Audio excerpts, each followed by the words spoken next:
সকালে একদল, বিকালে একদল, সকালে একদল, বিকালে একদল। এত নাটক কেন? শুধু আখিরাত ভুলে গেছি এটা। বলেন কি বলছি? বলেন বলেন না কি বলছি? যদি 12 তারিখে নির্বাচন যথাযথ হয়, এরপরে যদি কেউ এদেশের প্রধানমন্ত্রী হয়ে যায় 50 বছরের জন্য,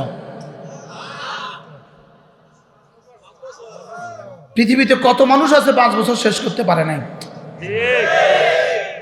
মানে বুঝুন না। হ্যাঁ, আমাদের লক্ষ্মীপুরে একজন উপজেলা চেয়ারম্যান হয়েছে। চেয়ারম্যান ঘোষণা দিয়েছে আসরের পরে, উনি মাগরিব পরে না জানি কত বছরের চেষ্টায় উনি চেয়ারম্যান হয়েছেন। না জানি কত চুরিয়ার বাটপারির পরে উনি চেয়ারম্যান হয়েছেন। না জানি কত মিথ্যে কথা বলার পরে উনি চেয়ারম্যান হয়েছেন। না জানি কত মানুষকে গালি দেওয়ার পরে উনি চেয়ারম্যান হয়েছেন। লেকিন টাইম ফ্রম আসর টু মাগরিব, ফ্রম আসর টু মাগরিব, আসর টু মাগরিব। বলেন আসর টু। অথচ তোমার মৃত্যুর পরে ওই পার তোমার জীবনের 1 সেকেন্ডের মোকাবেলায় যদি বলি 1000 কোটি বছরের জান্নাত, অল্প হবে। এই জন্য ওই মানুষগুলোর জন্য আমার আফসোস হয়, ওই ওলামাদের জন্য আমার আফসোস হয়, যারা পান খেয়ে খেয়ে জীবনকে বরবাদ করছে। এক্সকিউজ মি, রাগ করছেন নি কেউ? এক্সকিউজ। যারা চা খেয়ে খেয়ে জীবন বরবাদ করছে, যারা পত্রিকা পড়ে পড়ে জীবন বরবাদ করছে, যারা মোবাইল দেখে দেখে জীবন বরবাদ করছে, বাস্তব না বাস্তব? বলে যদি আমি আমার জীবনে ইমান আমল ঠিক করি, ইমান আমল যদি ঠিক করি, শুধু ইমান আমল ঠিক করি, ইমানটাকে খাঁটি করি, নামাজ নিশ্চিত করি, রোজাকে নিশ্চিত করি, সমস্ত গুনাহ থেকে বেঁচে থাকি, বসে আছেন দোকানে, ফেরেশতা লিখছে আমার জান্নাত, আমার জান্নাত। বসে আছেন ফ্যাক্টরিতে, ফেরেশতা লিখতেছে জান্নাত। 24 ঘন্টা এমন কোনো নিঃশ্বাস নাই, মা মিন ইমরিন নাফাসা, এমন কোনো নিঃশ্বাস নাই ইল্লা কুতিবাত, যে লিখে হয়ে যায় ইম্মা ফি মাসিয়াতিন ওয়া ইম্মা ফি তাআতিন, হয় দিকে নয় দিকে লিখে হয়ে যায়। সুবহানাল্লাহ বলবেন না?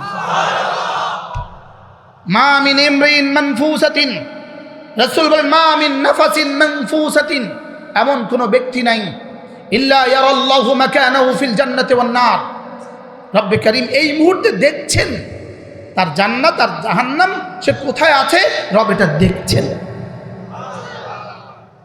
সামনে অপশন দুইটা, জান্নাত আর জাহান্নাম, জান্নাত অথবা জাহান্নাম, 3 নম্বর কোনো জায়গা নাই। বলেন কি বলছি? বলেন না, 3 নম্বর কোনো জায়গা নাই। বলেন 3 নম্বর কোনো কি নাই? নদী পার হওয়া ছাড়া ভোলা যাওয়া যাবে না, না এখানে আর কোনো অপশন নাই। নদী পার হওয়া ছাড়া ভোলা যাওয়া যাবে না, না কোনো জায়গায় নাই, যাওয়া যাবে না, এটাই সিদ্ধান্ত। ব্রিজ পার হওয়া ছাড়া বরিশাল যাওয়া যাবে না, এটা সিদ্ধান্ত। এটা কি না? এটা সিদ্ধান্ত। এটা ছাড়া হবে না। গরু ছাড়া দুধ হবে না, আরে গরু ছাড়া দুধ হবে না, আরে মুরগি ছাড়া ডিম হবে না, ইমান আমল ছাড়া জান্নাত হবে না। কি বলছি বলেন? এবার রাসূল বলেন, এবার রাসূল বলেন লা ইউজি আহাদাকুম আমালু, তোমাদের কারো আমল কাউকে নাজাত দিতে পারবে না, কারো আমল কাউকে নাজাত দিতে পারবে না। ক্বালু ওয়ালা আনতা ইয়া রাসূলুল্লাহ, আপনিও না, ওয়ালা আনা, আমিও না, ইল্লা আইয়াতাগাম্মাদানি আল্লাহ বিরহমাতিন ওয়া ফাদলিন, যদি রব আমাকে অনুগ্রহ না করেন। প্রশ্ন, যদি অনুগ্রহ না করেন তাহলে যেতে পারবো না, তাহলে ইমান আমল বানাবো কেন? উত্তর, অনুগ্রহ না করলে যেতে পারবেন না, এটা যেমন ঠিক, ইমান আমল ছাড়া অনুগ্রহ করবে না, এটাও ঠিক। কি শুনলেন? বলেন খেলনা তামাশা, ফজর পড়বেন না আপনি জান্নাতে চলে যাবেন, তামাশা। এত ভাত দুধ কলা দিয়ে খায় না, মুখস্থ করেন কি বলছি বলেন। কিটা এত ভাত দুধ কলা দিয়ে খায় না? ফজর ছাড়া জান্নাতে চলে যাবেন, এত ভাত দুধ কলা দিয়ে খায় না। নামাজ ছাড়া জান্নাতে চলে যাবেন, এত ভাত দুধ কলা দিয়ে খায় না। রোজা ছাড়া জান্নাতে চলে যাবেন, এত ভাত দুধ কলা দিয়ে খায় না। হিসাব করে করে যাকাত দেওয়া ছাড়া জান্নাতে চলে যাবেন, এত ভাত দুধ কলা দিয়ে খায় না। হজ ফরজ হয়েছে, হজ করেন নাই, জান্নাতে চলে যাবেন, এত ভাত দুধ কলা দিয়ে খায় না। গরু ছাড়া দুধ হবে না, এটা আল্লাহর সিদ্ধান্ত। আল্লাহ পারে ওই প্লাস্টিকের ফুল থেকে দুধ দিতে পারে, আল্লাহকে আমি পারি, দিতাম না। কি বলছি বলেন? আল্লাহ পারে দিবে, তাহলে তো বিয়ে ছাড়া বাচ্চা দিয়ে দিত। পারে যে এটা বুঝাবার জন্য হাওয়াকে বানিয়েছেন, যে আব্বা আম্মা ছাড়া আমি পারি, হাওয়াকে এর জন্য বানিয়েছি। মা ছাড়া আমি পারি, এই জন্য হাওয়া বানিয়েছি। আব্বা ছাড়া আমি পারি, এই জন্য ঈসা বানিয়েছি। সুবহানাল্লাহ বলেন। নদীর ভিতরে আমি বাঁচাতে পারি, এই জন্য ইউনূস আলাইহিসসালামকে বাঁচিয়েছি। সুবহানাল্লাহ বলেন। ছুরির ভিতরে আমি বাঁচাতে পারি, এই জন্য ইসমাইলকে বাঁচিয়েছি। লেকিন এটা আমার আদত নয়, এটা আমার কুদরত। এটা আমার কুদরত, এটা আমার অভ্যাস নয়। অভ্যাস আরেকজনের জন্য দলিল হয় না, দলিল হয় কুদরত, দলিল হয় না। আল্লাহ তো, আল্লাহকে আমি পারি, আমি সব পারি, লেকিন আমি করতাম না এটা। নামাজ পড়বেন না, ও জান্নাতের উঁচু মাকাম দিয়ে দাও আল্লাহ। জিবরাইল দোয়া করতেছে, আল্লাহ জান্নাতের উঁচু মাকাম, উনি নামাজ পড়ে না, এক তোমার জন্য দোয়া করতেছে, আল্লাহ জান্নাতের উঁচু মাকাম দিয়ে দাও। এখন তো দোয়ার সাগর চলে। আজকে দেখছি একজনের দোয়া করতেছে, দোয়ার অনুষ্ঠান, পেছনে ছবি লাগে রাখছে সুন্দর করে, মানে ওই ছবিটা লাগানো ছাড়া তো কেউ আর তাকে চিনবে না। হাও কানা নাও কানা, তাও আবার 20 বছরের ছবি একটা কালেকশন করছে ওই জায়গার জন্য। এমন একটা ছবি কালেকশন করতে গেলেন কেন? যাকে আমরা ভালোবাসতাম, এত এই ছবিটা কালেকশন করতে গেলেন কেন? এখানে এই ছবিটা লাগালেন কেন? আফসোস, তামাশা করছি, রব্বে কারিমের সাথে তামাশা করছি। উনি ফজর পড়ে না, ওনার জন্য হুজুরে ওনারা জান্নাতে বুঝায় দেয়, আল্লাহ ওনাকে জান্নাতুল ফিরদাউসের আলা মাকাম দিয়ে দিও। উনি ফজর পড়েন না, বলেন না ঠিক। উনি গরু কিনেন নাই, উনি দুধ দুইতে গেছে। উনি আম গাছ লাগান নাই, উনি আম পাড়তে গেছে। উনি আখ লাগান নাই, এখন গেছে আখ কাটতে। বুঝে নাই কথা। উনি ছাদে উঠছে, আরেকজন বলতেছে কে লিখে ছাদে উঠছ? ড্রাগন পাড়তে উঠছি। ড্রাগন আসেনি গাছে, ক নাই। মনে কষ্ট পাচ্ছেন? যুবক নিয়ত করো, আজ থেকে ফজরের নামাজ পড়বই পড়ব। বলো ইনশাআল্লাহ, বলো ইনশাআল্লাহ। আমি বলি বন্ধু, খোদার কসম, আল্লাহর কসম, ফজর আমার জীবন, ফজর আমার মরণ, ফজর আমার দুনিয়া, ফজর আমার আখিরাত। ফজর আমাকে সুন্দর এক জীবন দান করবে, ফজর আমার ইমানের অংশ, ফজর আমার ইমানকে পূর্ণাঙ্গ করবে, ফজর আমার ইসলামকে পূর্ণাঙ্গ করবে, ফজরে আমার জীবনকে সুন্দর করবে। বলো ফজর, বলো ফজর, ফজর।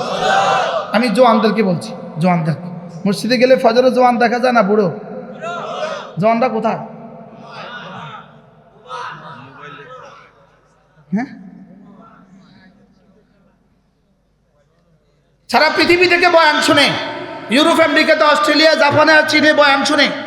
আমি তাদেরকেও বলছি, যেই ডিউটি তোমাকে ফজর পড়তে দেয় না, এই ডিউটি করা তোমার জন্য হারাম। যেই ছবি দেখা তোমাকে ফজর পড়তে দেয় না, এটা ডবল হারাম তোমার জন্য। যেই মোবাইল তোমাকে ফজর পড়তে দেয় না, এটা দেখা ডবল হারাম। এরকম যুবক আছে না নাই? আগামীকাল 6:30 যদি তোমার ইন্ডিয়া ফ্লাইট হয়, ঢাকা থেকে তোমার ফ্লাইট 6:30, তুমি ইন্ডিয়া যাবা, বলো তো কি তুমি ঘুম থেকে কখন উঠবা? হ্যাঁ, এবার শুধু তুমি উঠবে না, তোমার মা উঠবে, তোমার বাবাও উঠবে, তোমার স্ত্রী, শ্বশুর, শাশুড়ি, বিবি, বাচ্চারা, ড্রাইভার, কাজের মেয়ে, কাজের বুয়া, দারোয়ান। কেন? সাহেব, সাহেব ইন্ডিয়া যাবে, যে দেশে সব ডাকাতরা আড্ডা। বাংলাদেশের সব ডাকাত গিয়ে ইন্ডিয়া উঠছে।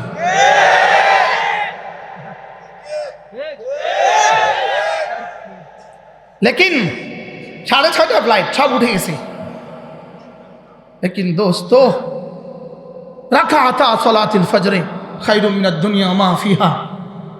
2 রাকাত ফজরের সুন্নাত দুনিয়ার মধ্যে যা আছে তার চেয়ে দামি। কে বলেছে? তোমার রসুল আর আমার রসুল, যিনি জীবনে কখনো মিথ্যে বলেননি, তিনি বলেছেন। বাহ, কুরবান সাইয়্যিদুল আম্বিয়ার উপরে, উম্মতের উপরে কি পরিমাণ ভালোবেসে উম্মতের 2 রাকাতের এত পুরস্কার ঘোষণা দিয়েছেন। সুবহানাল্লাহ বলেন। এরপরে মান সাল্লা সালাতাল ফজরে ফাহুয়া ফি জিম্মাতিল্লাহ, যে ফজর পড়লো সে আল্লাহর জিম্মাদারিতে ঢুকে গেল। ফজর পড়লো আল্লাহর জিম্মাদারিতে ঢুকে গেল। যে রব্বে কারীমের জিম্মাদারিতে ঢুকে যায় সে আবার জাহান্নামে যায় কেমনে? সুবহানাল্লাহ বলে। যে রবের জিম্মাদারিতে ঢুকে যায়, এই জন্য এক আশ্চর্য, আমি তাবুক শহরে অনেকবার বয়ানে গেছি। তাবুক শহরে সৌদি আরবের মদিনা শরীফ থেকে প্রায় 1100 কিলোমিটার দূরে। অনেকে এখানে থাকতে পারেন, গেছেন। আমি ওখানে 4-5 বার গেছি। একবার যা 7-8 দিন ছিলাম, এরকম হয়েছে। এক মসজিদে এক হাদিস লেখা পাইছি, ওই দিন থেকে ফজর আমার দামাগে ঢুকছে। এই হাদিস লেখা পাইছি, মান সাল্লা সালাতাল ফজরে ফাহুয়া ফি জিম্মাতিল্লাহ, ফজর যে পড়লো আল্লাহ জিম্মাদারিতে ঢুকে গেল। আল্লাহ যদি আমার জিম্মাদার হয়, আমার রিজিকের জিম্মাদার আল্লাহ, আমার সুস্থতার জিম্মাদার আল্লাহ, আমার নিরাপত্তার জিম্মাদার আল্লাহ, করোনা থেকে বাঁচাবার জিম্মাদার আল্লাহ, আমাকে ডায়াবেটিস থেকে বাঁচাবার জিম্মাদার আল্লাহ, আমাকে ভূমিকম্প থেকে বাঁচাবার জিম্মাদার আল্লাহ। মান সাল্লা সালাতাল ফজরে ফাহুয়া ফি জিম্মাতিল্লাহ, হাদিসের শেষ অংশ, আল্লাহর জিম্মাদারিতে যে আছে তাকে যদি কেউ আঘাত করে রব তার ঘাড় মটকিয়ে দেয়। গত 16 বছরে আমাদেরকে যারা আঘাত করেছে, আমরা তো ফজর পড়ি নাই বলে আমাদের এসকাল করলেন না। 16 বছরে আমরা তো ফজর পড়ি নাই। কয়দিন পড়ছি? আমার একদিন ফজর ছুটছে, খোদার কসম একদিন। এটা ছুটছে কোন দিন? যেদিন আমাকে গুম করছে। সারা রাত সারাদিন চোখ বেঁধে, হাত বেঁধে, পা বেঁধে ঘুরাইছে, ফজর পড়তে দেয় নাই। বহুত বলছি ওদেরকে ফজরটা পড়তে দাও, বলতেছে না, হবে না। ফজর যে পড়ে তার জিম্মাদার যদি আল্লাহ হয়, যদি নি আল্লাহ না, অবশ্যই আল্লাহ। আর রব বলেন আমার জিম্মাদারিতে, সভাপতি সাহেবের জিম্মাদারিতে কেউ ঢুকে গেছে, তাকে যদি কেউ আঘাত করে উনি কি বলবে? আমার জিম্মাতে আছে, তুই আঘাত করলি কেন? এবার রব বলেন আমার জিম্মাতে যে আছে তার প্রতিশোধ আমি নিব। আমার জিম্মাতে যে আছে তাকে কেউ আঘাত করার সুযোগ নেই, তার ঘাড় আমি মটকিয়ে দিব। 5ই আগস্ট এই জন্যই কায়েম হয়েছে। মান সাল্লা সালাতাল ফজরে ফাহুয়া ফি জিম্মাতিল্লাহ। এই হাদিসের সাথে আমার জিন্দেগি মিল ছিল না। আমি বলতাম কি ব্যাপার, ফজর তো পড়ছিলাম, তার দুশ্মন হাতে তুলে দিলেন কেন? রব বলেন অপেক্ষা কর, দেখবি কেমনে ঘাড় মটকাই। কি বলছেন? রাসূল যা বলেছেন সত্য বলেছেন। বলেন, বলো বন্ধু, পড়বো ইনশাআল্লাহ। কবে থেকে ফজর? ইনশাআল্লাহ। হাত উঠায় ইনশাআল্লাহ। আল্লাহ তৌফিক। আমি বলি ইনশাআল্লাহ, ইনশাআল্লাহ। ফজর আর করবো না কাজা, দুনিয়ার আখিরাতে খাবো না সাজা। ফজর আর করবো না কাজা, ফজর আর করবো না কাজা, দুনিয়ার আখিরাতে খাবো না সাজা, দুনিয়ার আখিরাতে খাবো না সাজা। ফজর আর করবো না কাজা। বলেন বলেন বলেন, ফজর আর করবো না কাজা। আবার বলেন। কেউ বলবেন আমি তো ফজর পড়তেই পারি না, কেউ বলবেন আমি তো ফজর পড়তেই পারি না। বন্ধু, যেটা তুমি পড়তেই পারবা না এটা জীবনে কখনো রব ফরজ করবেন না। যেটা অসম্ভব সেটা ফরজ হবে কেন? যেটা ফরজ হবে সেটা অসম্ভব হবে কেন? ঠিক। কি বুঝছেন বলেন? কিটা বুঝছেন? হ্যাঁ, অসম্ভব কোনো কিছু ফরজ হয় না, ফরজ হয় না, আর যেটা ফরজ হয় সেটা অসম্ভব না। সুবহানাল্লাহ। কি বলছি? যেটা ফরজ এটা অসম্ভব না।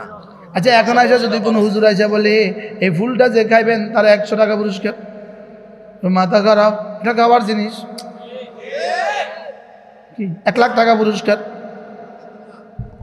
এই টিস্যুটা যে খাইবেন, এই টিস্যুটা যে খাইবেন 1 লাখ টাকা পুরস্কার। মাথা খারাপ, খাইব কেউ? খাইতো না, আরে মাথা খারাপ। দেখাই মরতাম নি। বলেন না, কথা বলেন না কেন? হ্যাঁ, এটা খাওয়ার জিনিস না তো। এই ফুলটা তো কি নয় বলেন না? এটা প্লাস্টিক, এটা খাওয়ার জিনিস নয়। এটা লোহা, এটা খাওয়ার জিনিস নয়। না, যেটা তোমার জীবনের জন্য কোনো না কোনো অংশে, যেটা তোমার জীবনের জন্য অসম্ভব, এটা রব জীবনে কখনো ফরজ করেন না। আর যেটা ফরজ করেন এটা জীবনে কখনো অসম্ভব হবে না। বুঝাতে পারি নাই? হ্যাঁ, জীবনে কখনো যদি অসম্ভব হয়, প্লেনে উঠছে অসম্ভব, বিমানে উঠছে অসম্ভব, এবার রব বলেন যাও, যেটা অসম্ভব আজকের জন্য যদি অসম্ভব হয় অন্য সময় কাজা করে দিও। সুবহানাল্লাহ, আশ্চর্য বিষয় না? হ্যাঁ? গুলিস্তান থেকে যাত্রাবাড়ি, নিজের প্রাইভেট গাড়িতে নিজে আছেন, দাঁড়াবার কোনো সুযোগ নেই, আমার এলান হয়ে গেছে। দাঁড়াবার কোনো সুযোগ নেই, কি করবেন না আমার কোনো সুযোগ নেই। মসজিদও দেখতেছেন না, দাঁড়াইলে হাজারো গাড়ি কষ্ট পাবে। এবার রব যেন বলেন যাও, এখানে কিছুটা অসম্ভব, এই জন্য পরে কাজা করে ফেলিও। অপশন আছে না নাই? এখন আপনি কি অপশন বানাইলেন ফজরকে? হ্যাঁ, কি? হ্যাঁ, মনে রাখো, ফজরেও ঘুমাবেন আর কবরেও ঘুমাবেন, দুই ঘুম একসাথে হবে না। কি বলছি? কি বলছি? ফজরেও ঘুমাবেন আবার কবরেও ঘুমাবেন, একসাথে দুটো হবে না। এশা, আল্লাহর নবী বলেন বাহ বাহ বাহ বাহ, রাসূল বলেন যে এশা আর ফজর মসজিদে যায় তাকে মুমিন বলে ফতোয়া দিয়ে দাও। বাহ বাহ। রাসূল বলেন যে এশা আর ফজরে মসজিদে যায় তাকে জান্নাতি বলে সিদ্ধান্ত শুনিয়ে দাও।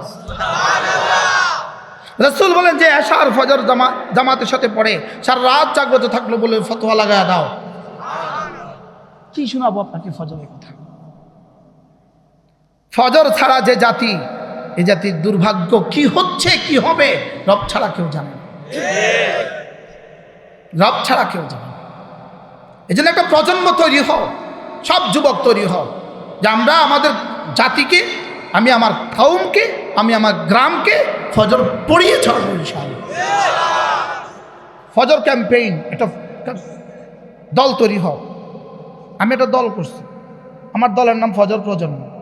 এর দলের সভাপতি আমি, সেক্রেটারি আমি, সদস্য হলো যে যে আমাকে ভালোবাসে সে। কি এরকম জানলে 2 বছর আগে নিবন্ধন করাই লইতাম, এখন কোনো দলের লগে জুড়ে যেতাম তো আমার নমিশন দিয়ে দিত। মানুষ নাই, 2 জন দল করছি, গঠন করছি, কিন্তু বাস্তব না বাস্তব। একজনের নিবন্ধন করছে, নিবন্ধন এক দলের নিবন্ধন করছে, সাংবাদিক গেছে দলের অফিস খুঁজতে, দেখে যে যাত্রাবাড়ি না গোলশা ওইদিকে ছোট্ট একটা ভাতের দোকান, হেতে হলো হেতার বউ হলে ম্যানেজার, হেতে হলো মেসিয়ার, ভাতের দোকান, হেতে হলো দলের প্রধান, বউ হলো সেক্রেটারি জেনারেল। দল বাংলাদেশের দল, বলেন না বাস্তব না বাস্তব? এই জন্য আমি বলি দলের চেয়ে দেশ বড়, দেশের চেয়ে ইসলাম বড়, ব্যক্তির চেয়ে দল বড়, দলের চেয়ে দেশ বড়, দেশের চেয়ে ইসলাম বড়। বলেন, ব্যক্তি চেয়ে দল বড়, দলের চেয়ে দেশ বড়, দেশের চেয়ে ইসলাম বড়। বলেন, দেশের চেয়ে কি বড়? হ্যাঁ না, দেশের চেয়ে ইসলাম বড়। কারণ আমার কবরে আমি কোন দেশি এটা প্রশ্ন হবে না, আমার হাসরে আমি কোন দেশি এটা প্রশ্ন হবে না। তাহলে ব্যক্তির চেয়ে, দলের চেয়ে, দেশের চেয়ে আমি আমার ইসলাম নিয়ে বাঁচবো, ইসলাম নিয়ে মরবো। আর ইসলাম সূচনা, ইসলামের সূচনা ঈমান দিয়া, আর ইসলামের সূচনা ফজর নামাজ দিয়া। আজীব না? ইসলামের সূচনা কি দিয়া? ঈমান আর ফজর। বলেন, আবার বলেন। 0171 তো 0 বাদ দিয়া এই মোবাইল কবে যাবে? তো ফজর বাদ দিয়া এই ইসলাম কবে আসমানে যাবে?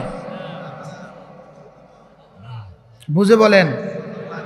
দেখো বন্ধু, দেখো বন্ধু, কালিমা, নামাজ, রোজা, হজ, যাকাত, ফজর, জোহর, আসর, মাগরিব, ইশা।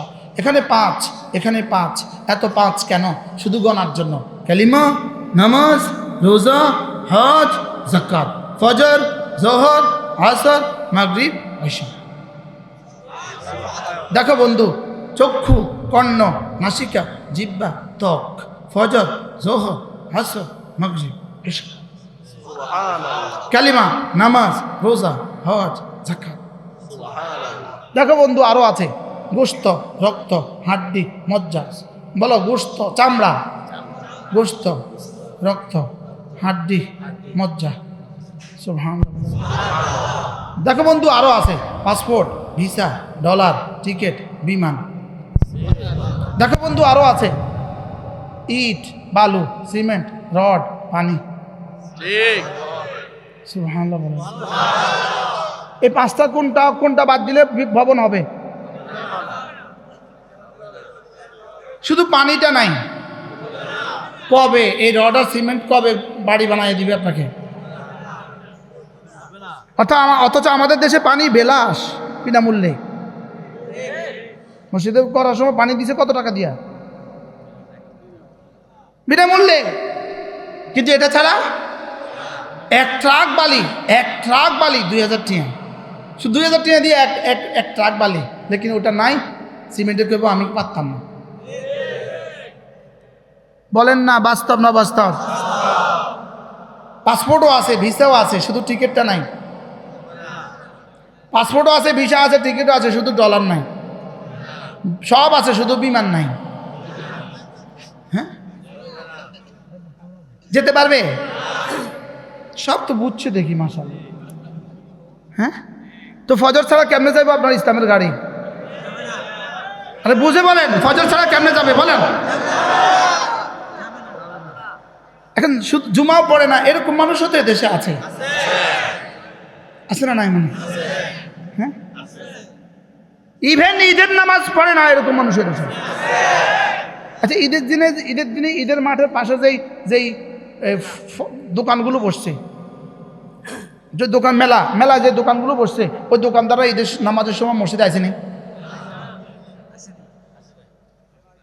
বছরে কয়বার? যে কমপক্ষ ঈদের নামাজের 2 রাকাত পড়তে পারে নাই, তাকে রিজিক দেওয়ার জন্য রবের ঠেকা লাগছে কেন?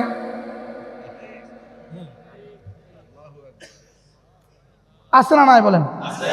মাহফিলে মেলা নিয়ে আসছে, আসর গেছে, মাগরিব গেছে, এশা গেছে, উনি ওখান থেকে এখানে এসে এই নামাজটা পড়তে পারে নাই, তাকে রিজিক দেওয়ার জন্য রাত জাকের ঠেকা লাগছে কেন? বুঝে রাখ। এই জন্য এরা মত পর্যন্ত এ ফুতুলে বেচবো, মগর বিল্ডিং আর হবে না। বাস্তব না বাস্তব বলেন? তাহলে নিয়ত করেন আজ থেকে, মান আমিলা সালিহাম মিন যাকারিন আও উনসা ওয়া হুয়া মুমিন। রব্বে কারীম আমাকে দিয়েছেন 2টো জিনিস, একটা হলো দুনিয়া, একটা হলো আখিরাত। এবার রব বলেন, তুমি যদি 2টো কাজ করো আমি তোমার 2টো সাজিয়ে দিব। তুমি যদি ঈমান আনো, তুমি যদি আমল করো, তুমি যদি ঈমান বানাও, তুমি যদি আমল বানাও, আমি তোমার দুনিয়া সাজিয়ে দিব, আমি তোমার আখিরাত সাজিয়ে দিব। সুবহানাল্লাহ। বলেন, আমার ঈমান, আমার আমল। আমার কাজ হলো ঈমান আমল, রবের কাজ হলো শুধু বলে জান্নাত। দুনিয়া সাজা দিবে, জান্নাতে সাজা দিবে। আমার দুনিয়া, আমার আখিরাত। সুবহানাল্লাহ। শুধু দুনিয়া, শুধু দুনিয়া, শুধু দুনিয়া, শুধু দুনিয়া, শুধু দুনিয়া, শুধু দুনিয়া। না না, দুনিয়া সুন্দর হইলে আখিরাত সুন্দর হয় না, আখিরাত সুন্দর হইলেই দুনিয়াও সুন্দর হয়ে যায়। সুবহানাল্লাহ।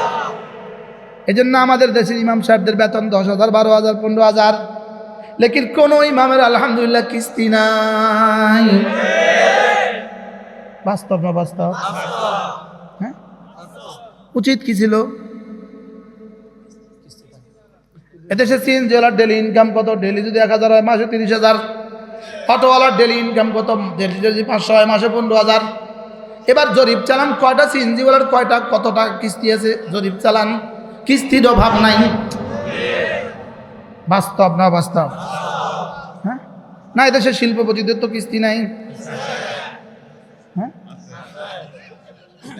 নাই তো, নাই, লোন নাই। আমি বাংলাদেশে একজনের বাসায় গেছি, ওনার 70,000 কর্মচারী আছে, 70,000 বাংলাদেশি মানুষ, নাম বলে আপনারা চিনি ফেলবেন। 2বার নির্বাচন করছে, আমাকে মহাব্বত করে।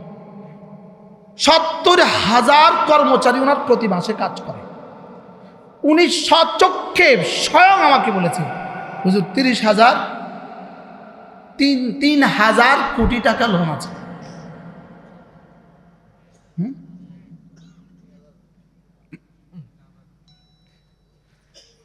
3,000 কোটি টাকা লোন। কিতা কইলেন, কিতা বুঝলেন? ওনার থেকে আমার মসজিদের মুয়াজ্জিন 100 গুণ ভালো আছে। না দেখে ঘুমায় মসজিদের পাশে ভাঙ্গা কি রুমে। 1 টাকা লোন নাই, ঠিক। কোনো টেনশন নেই। বাস্তব না বাস্তব?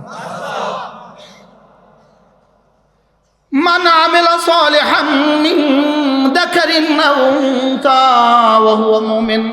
ঈমান বানাবা, আমল বানাবা, ঈমান বানাবা, আমল বানাবা। আমি তোমার দুনিয়া বানিয়ে দিব, আমি তোমার আখিরাত বানিয়ে দিব।